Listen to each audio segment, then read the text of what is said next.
For decades, the global supply chain has relied on a simple mechanism in Southeast Asia: ship raw parts in, utilize cheap manual labor, and ship assembled goods out. The central government is now recoding the mechanics of that system. In April 2022, the Vietnamese Prime Minister approved Decision 493. Decision 493 is a sovereign mandate, officially titled the Goods Import-Export Strategy to 2030. It details a strict structural overhaul of the national economy. Relying solely on a manual workforce leads to the middle income trap. As wages naturally rise, the cost advantage evaporates, and growth stalls unless the underlying production value increases. To see how the state forces value increase, we model the national economy as a three-node system.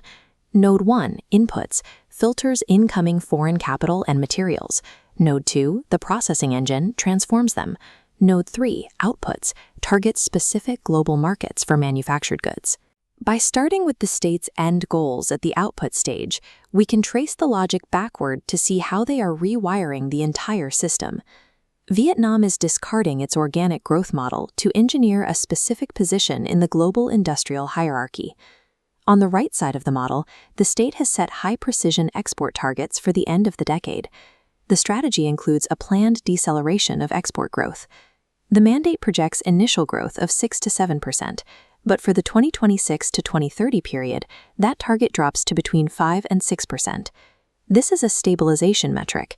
As an industrial base matures and its absolute size increases, growth targets must normalize to avoid inflation and resource depletion.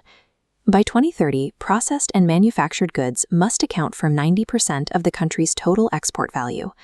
Within that 90% slice, the state has embedded a secondary technological threshold. 70% of all manufactured exports must be classified as mid to high technology by 2030.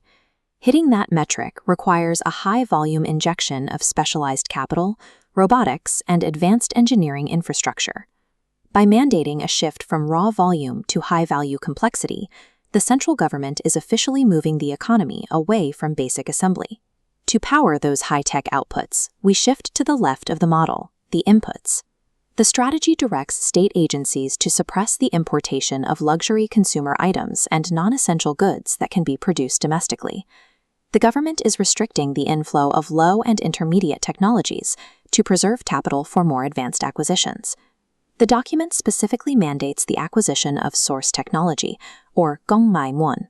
Source technology refers to foundational intellectual property and the root machinery required to design and build other products from scratch.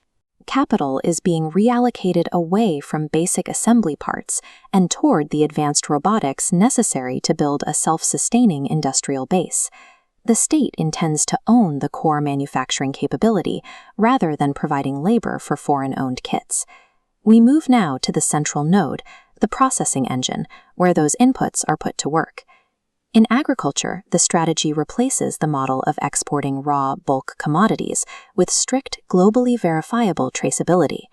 The explicit goal for agricultural goods is chae-bien-so, deep processing, to extract maximum financial margin before export. For heavy industry, the document outlines a two-phase transition schedule. Through 2025, the state will continue to maximize yields from competitive, labor-intensive sectors like garments and footwear to generate capital. From 2026 to 2030, state support and incentives shift toward high-value-added, tech-heavy production. Foreign direct investment must now pass a more rigorous filter. Resource-intensive and polluting projects are no longer authorized. Green and circular economy principles are now codified as legally binding filters for all incoming investments. Multinationals seeking market access are now required to bring their cleanest and most efficient technologies to Vietnam. The state is cutting off support for polluting legacy sectors to direct resources into sustainable manufacturing. After processing, these high-tech goods move to specific targeted global markets, aiming to reduce its reliance on Asian imports to a target of 75%. The strategy also demands enhanced intellectual property protection for Vietnamese brands in foreign markets. Robust IP law is necessary to secure the profit margins on advanced electronics and proprietary source technology. These legal mechanisms are designed to shield high-tech margins from global volatility. This is the synchronized model.